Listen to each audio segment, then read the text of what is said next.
Good morning, everyone. And this is the presentation of Group 3 with the different barriers of communication, incorporating psychological and sociocultural barriers. Sir Maki, Buenas tardes a todos. Nuestra grupo informará sobre la barrera de comunicación. Mi nombre es Maki Francisco y está nuestro informe. Oh, I'm sorry, did you not understand that? That is a prime example of the barriers of communication that we will tackle today. Mr. Felix?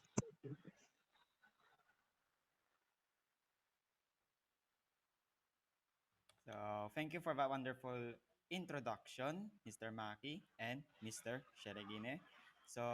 My name is Daniel Felix P. Bocago, and I will be discussing the introduction to psychological barriers. Next slide, please. Psychological barriers arise from the way individuals think, feel, and interpret information. These barriers stem from factors like personal experiences, trauma in socialization, for example, emotions. When a person is angry, they will not think clearly, and prejudice, which is bias. So, if you have an opinion and you stick by the opinion, you wouldn't listen to others' opinion. Attitudes. Of course, if you're a person who's have bad attitude, then you wouldn't listen or you will interpret wrong information to others. Motivation levels.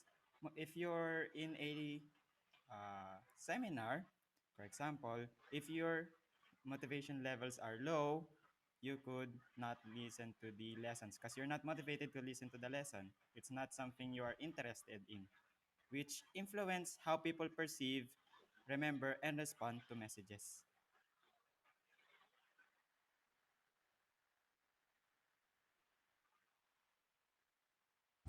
there are five key points of psychological barrier: selective perception, selective recall, selective retention, anxiety and stress, and prejudice and stereotypes.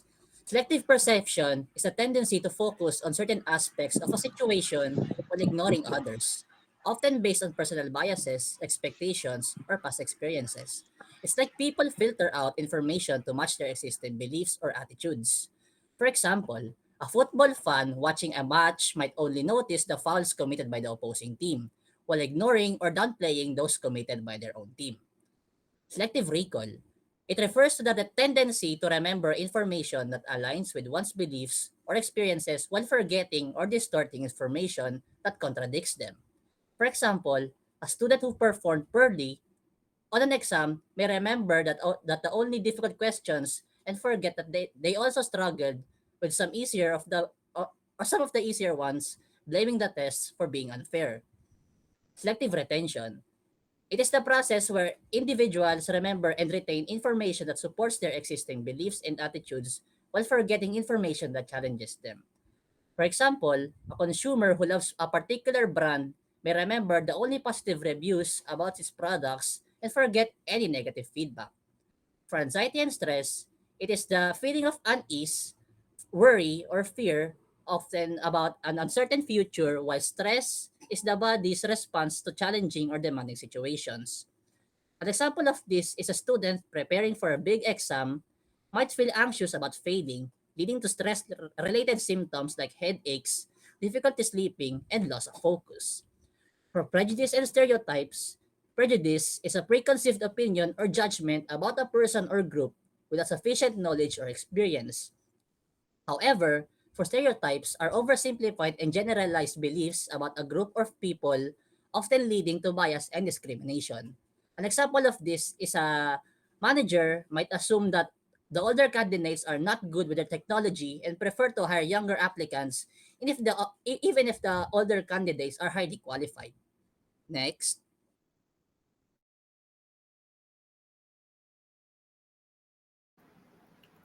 Now we have ways to overcome psychological barriers.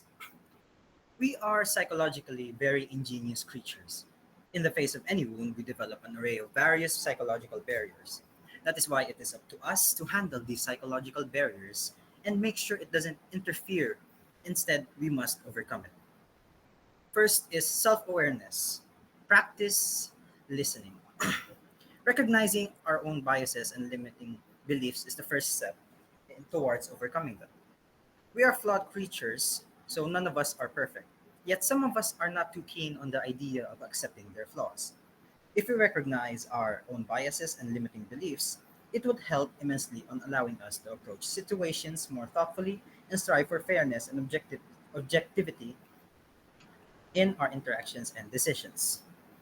And that is why we must also focus on what the other person is saying without preconceived notions, because we tend to make up our minds before even hearing the other side out. Especially become prone in doing this whenever we feel very strongly about something. So much so that in our heads there is nothing that would make us think otherwise. So we end up disregarding the notion that what the other is saying might be meaningful or could have some validity. This coincides with the next one, which is stay open minded. For staying open minded, it helps to avoid making assumptions or letting biases cloud judgment.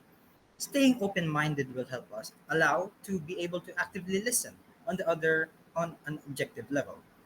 Being close minded is what makes us disregard what the other is saying, which leads to us being very ineffective listeners. Next one is manage stress and emotions. Staying calm and composed before reacting helps become helps us have more effective responses, enables us to think more clearly and a more measured approach to situations. If we aren't composed, then it might lead us to have some irrational reactions. Next is clarify messages. Ask questions to ensure understanding rather than assume.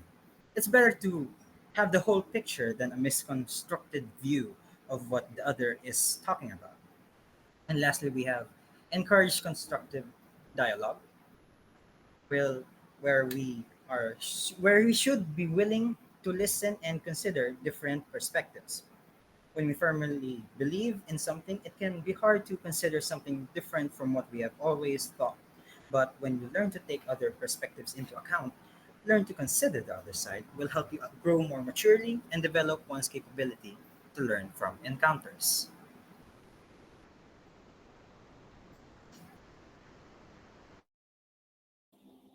Moving forward, social cultural barriers arise when differences in traditions, customs, values, and social norms affect how the individuals communicate and understand each other. These barriers can lead to misinterpretations, discomfort, or reluctance to engage in conversations, particularly when individuals from different backgrounds have contrasting expectations regarding communications. Next, the five highlights of which are the following. Next slide, please. Firstly, gender norms in communications. In many cultures, gender roles and expectations influence communication patterns. Some society place restrictions on how men and women should interact, particularly in professional, medical, or social settings. These differences can lead to hesitations, discomfort, or refusal to communicate in certain situations. Second, taboos, taboo topics and cultural sensitivity. Every culture has topics that are considered inappropriate, sensitive, or private to discuss outside specific settings. These taboos create communication barriers, as individuals may avoid discussions due to fear of judgment, shame, or social consequences. Third, social norms and openness to communication. Some cultures encourage open, opinionated, and confrontational discussions, while others value politeness, restraint, and harmony. This can lead to communication mismatch when people from different cultures interact. Pushing forward, I'm giving the floor to Yuji Tonko, who would continue explaining the remaining topics. Thank you for giving me the spotlight, Mr. Husai. Moving on to the fourth barrier in sociocultural is we have the differences in communication styles. Various cultures express ideas, emotions, and respect differently, which may lead to confusion and unintended offense at times. For instance, direct communication is appreciated in some cultures, while indirect or high context communication is valued in others. It is thus important to accommodate and learn about these differences so that misinterpretations can be avoided. Lastly, we have is the language barriers. Even when individuals use the same language, variation in accents, colloquialism, and cultural references creates misunderstanding. That's where language barriers can obstruct effective communication and cause misunderstandings beyond literal translation, including challenges with dialects, idioms, and colloquialism. This is particularly challenging, especially in business environments where subtlety is really important. Solutions to such barriers include mastering key phrases, employing translators and technology. Next is we have on how to overcome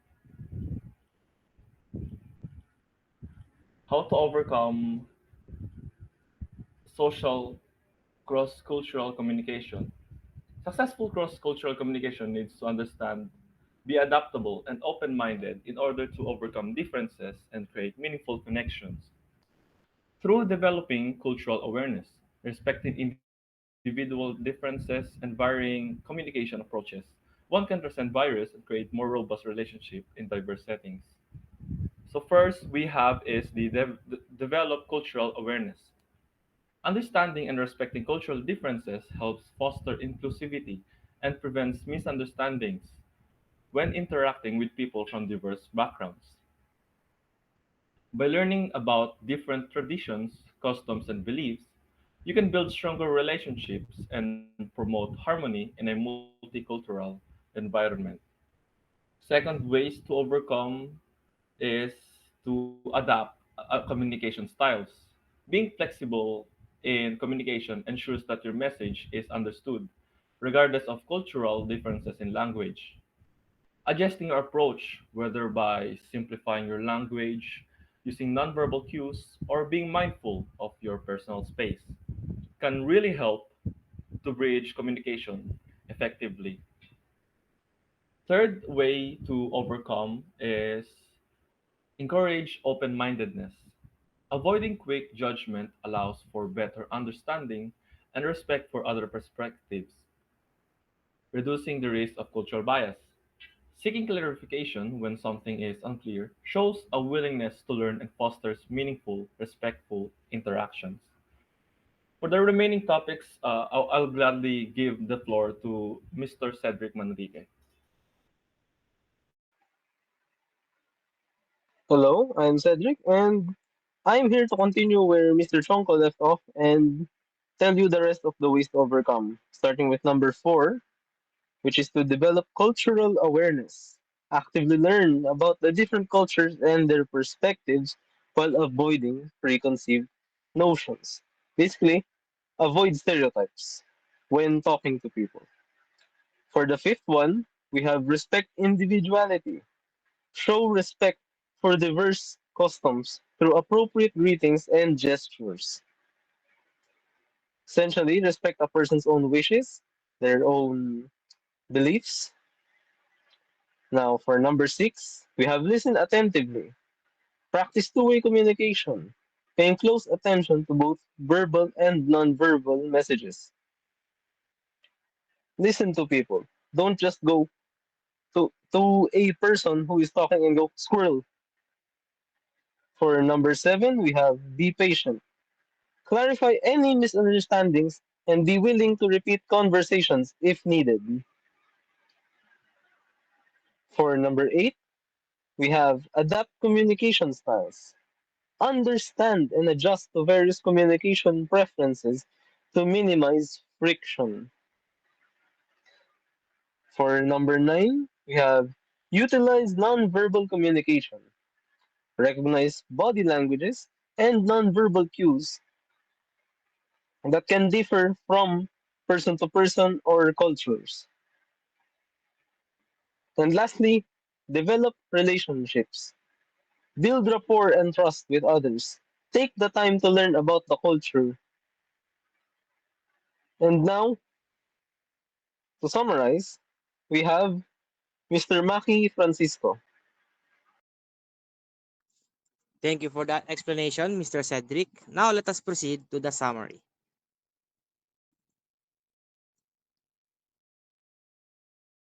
Effective communication can be hindered by psychological and social barriers, leading to misunderstandings and misinterpretations.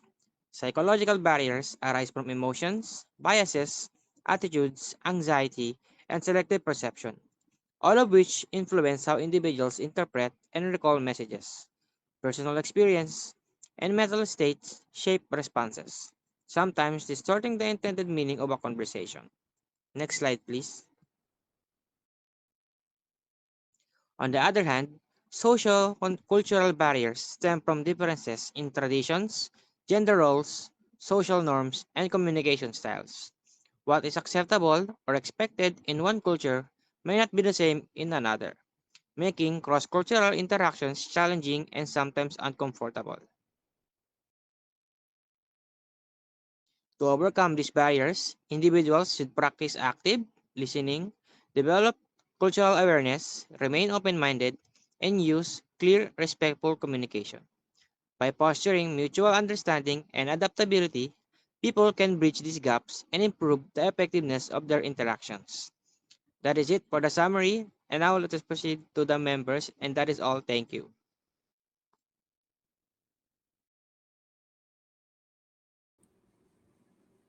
And that concludes the presentation of Group 3.